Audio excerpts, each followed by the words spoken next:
हमारे साथ भारतीय जनता पार्टी से प्रवक्ता ममता त्यागी हैं। आपसे एक बात कहना चाहूंगी, आज तक जितनी भी डिबेट्स हुई हैं आम आदमी पार्टी के द्वारा, हम तो सिर्फ ऑनलाइन प्लेटफॉर्म की बात कर रहे हैं, कल भी या परसों भी जो भी डिबेट होती है, यही इनका ना बोलने देना, दूसरे की बात ना सुनने देना वाला चरित्र बिल्कुल सामने आ जाता है और चोर मचाए शोर वाले पे चीज पे आते हैं। ये डिस्कशन पे नहीं आते, ये माहौल खराब करने पर आते हैं। दूसरी बात, कैग रिपोर्ट ने इनका अमर बेल वाला चरित्र दुनिया के सामने या दिल्ली की जनता के सामने ला दिया। अमर बेल क्या होती है? अमर बेल एक पेड़ पर चढ़ती है और उसके सारे न्यूट्रिशन को अपने पास ले लेती है और अपनी ग्रोथ करती है। तो इन्होंने अमर बेल की तरह दिल्ली की जनता की गाढ़ी कमाई, टैक्स पेयर की पूरी कमाई अपनी पार्टी के लिए यूज की, उस पर पलना शुरू किया। जब कैग रिपोर्ट ने उनके चरित्र को सामने ला दिया, ये तो चोर मचाए शोर की तरह हर जगह शोर मचाते हुए घूम रहे, देखो हमें पकड़ लिया, देखो हमें पकड़ लिया। अगर आप डिस्कस करना चाहते हैं, आराम से बात करिए, अपने पॉइंट रखिए, लेकिन अराजकता फैलाकर, शोर मचाकर, डिस्कशन ना कर ये अपनी ही पार्टी का चरित्र सामने लाते हैं। अगर इन्हें थोड़ी भी अनुशासन सीखना है, थोड़ा भी कैसे मर्यादाओं में रहना सीखना है, तो मेरी तो सलाह होगी कि आम आदमी पार्टी के जितने भी लोग हैं भाजपा के प्राथमिक सदस्य बन जाएं। हम इनको बताएंगे अनुशासन कैसे होता है और कैसे दूसरों को भी बात करने का पूरा मौका दिया जाता है।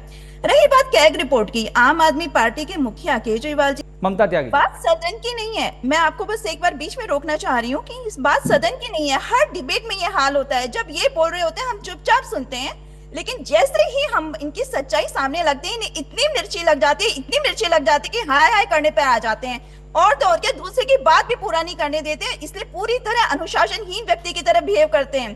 केजरीवाल जी जो शीला दीक्षित की पूरी कॉमनवेल्थ घोटाले की फाइल लेकर जगह जगह घूमते थे, परिवर्तन नाम की संस्था से, एनजीओ से उन्होंने आम आदमी पार्टी का गठन किया, आखिर आज अपनी इस कैग की रिपोर्ट पर आके सामने बोल क्यों नहीं रहे हैं? क्यों बगलो भगत की तरह बिहेव कर रहे हैं कि मैंने अब सारी मछलियां खा ली हैं, तालाब में सब खत्म हो गया है, अब आपको कुछ नहीं मिलेगा। लेकिन भारतीय जनता पार्टी इनकी हर एक मछली, हर एक गबन का पूरा हिसाब लेगी और एक एक पैसे को वापस लेगी। और आपसे एक रिक्वेस्ट है कि अगर डिबेट में कहीं तो हर एक को ये कहा जाए कि जब हम आपके टाइम पर नहीं बोल रहे हैं तो दूसरे की भी सुनने की क्षमता रखिए, जब कोई गलती की है तो उसे एक्सेप्ट करिए।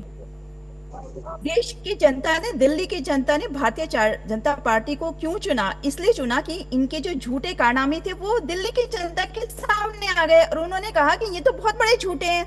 अभी निरंजन जी कह रहे थे ये वो पार्टी है जो 3 क्वेश्चंस के आंसर नहीं देती, 10 साल में कहती है नहीं जी मैं 3 चीजें नहीं कर पाए। इनके मुख्यमंत्री जी कहते हैं जी मैं यमुना साफ नहीं कर पाया क्योंकि मैंने 8500 करोड़ रुपए भी खर्च कर दिए, पर माफ कर दीजिएगा मैंने यमुना भी नहीं साफ कर पाया।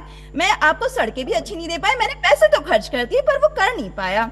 और उसके बाद उम्मीद करते हैं उन तीनों क्वेश्चंस के आंसर ना देके, ब्लैंक पेपर छोड़ के, कि दिल्ली की जनता एक के रूप में उसे साइन करके फुल मार्क्स भी नहीं दे दे। अब दिल्ली की जनता इनकी नोटंकी को बहुत अच्छे से समझ चुकी है। हमारे माननीय प्रधानमंत्री जी ने पहले ही बोला था कि कैग की रिपोर्ट डिस्कस होगी, लेकिन इनका कभी डिस्कशन का तो माहौल ही नहीं होता। वो तो मैंने आपसे शुरू में भी कहा था, डिबेट्स में नहीं चोर मचाए शोर वाला माहौल रखते हैं, बस शोर मचाते रहो जिससे जिस दूसरे की बात सुनी ना पाए। अब बात करते हैं मोहल्ला क्लिनिक की।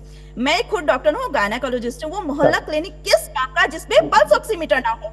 वो मोहल्ला क्लिनिक किस काम का जहां पर नेबुलाइजेशन की एक मशीन ना हो? वो मोहल्ला क्लिनिक किस काम का जहां पे प्रेगनेंसी टेस्ट ना हो पाए? इन्होंने मोहल्ला क्लिनिक के नाम पे डब्बे खड़े करे, डब्बे। क्यों? क्योंकि उसके बहाने करोड़ों रुपए ये अपनी पार्टी को फैलाने फूलने के लिए। ममता जी, अब मोहल्ला क्लिनिक का नाम सुनने में आ रहा है कि बीजेपी चेंज करने वाली है, तो फिर मोहल्ला क्लिनिक में ऐसा क्या हो जाएगा बीजेपी की तरफ से?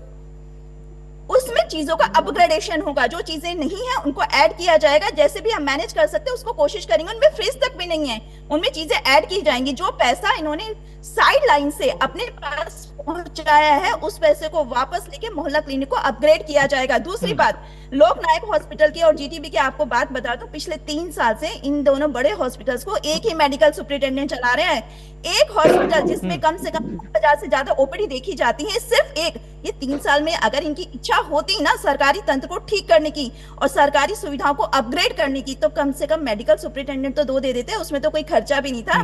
बस आपको 2 डॉक्टर ही तो अपग्रेड करके बनाने थे। लोगों को ना तो डॉक्टर्स को अपग्रेड किया, ना नियमित किया, और बात करते बड़ी बड़ी बातों की, बेसिक चीजें तब दे नहीं पाए, करोड़ों लाखों रुपए का गबन करने के बाद। ठीक है, ठीक है। निरंजन जी 10 सेकंड है, जल्दी संक्षिप्त में। देखिए